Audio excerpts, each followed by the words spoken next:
ایک نظم ہے اور عنوان اس کا ہے خواہش، پیش کردہ حسنین علی۔ یہ خواہش ہے میری سفر آخری ہے، یہ خواہش ہے میری سفر آخری ہے، تجھے ساتھ رکھ لوں کہ شاموں کے سائے میں تنہا درختوں کے پتوں کی گرنے کی آواز میں جب کوئی یہ کہے گا کہاں جا رہے ہو، درختوں کے پتوں کے گرنے کی آواز میں جب کوئی یہ کہے گا کہاں جا رہے ہو، تو آنکھوں میں میری سوالی بنا کر چراغوں کو بھرنا، اسے تم یہ کہنا مسافر تھا کوئی، نہیں جانتا تھا کہ کس راہ پہ پھولوں نے برسات مانگی، کہ کس راہ پہ سنساں فضائیں چلیں گی، اسے کوئی کہتا کہ کیا تم جیو گے، تو یہ کہہ رہا تھا جی بالکل جیوں گا،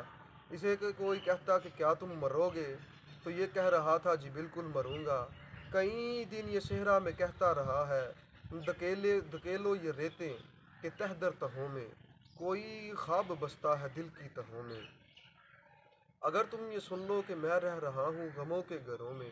یہاں پہ ہے کھڑکی سے لاشیں لٹکتی تو چھت سے مسلسل لہو گر رہا ہے، یہاں پہ ہے کھڑکی سے لاشیں لٹکتی تو چھت سے مسلسل لہو گر رہا ہے، اگر تم یہ سن لو کہ میں کہہ رہا ہوں سبھی گیت میرے ہیں زخموں سے لرزے، آوازوں میں میری کہیں کھو کھلاپن، جو ظاہر ہو تم پہ تو تم جان لینا کہ یادوں میں میری غلے مر رہے ہیں، تو یادوں میں میری غلے مر رہے ہیں، یہ شکوہ شکایت جو باتیں تھی تیری مجھے کہہ رہی ہیں، یہ دردوں کی بستی پھٹا ہے جی سمجھو، اسے ختم کر دو آزادی دو ہم کو، میں آہیں بھروں گا سفر آخری ہے، کوئی ایک آدھی تسلی ہی دے دو، تو سانسیں کہیں گی ہمیں چھوڑ دو، سفر آخری ہے، سبھی ڈل رہا ہے مگر یہ خواہش سفر آخری ہے، تجھے دیکھ لوں میں تجھے ساتھ رکھوں۔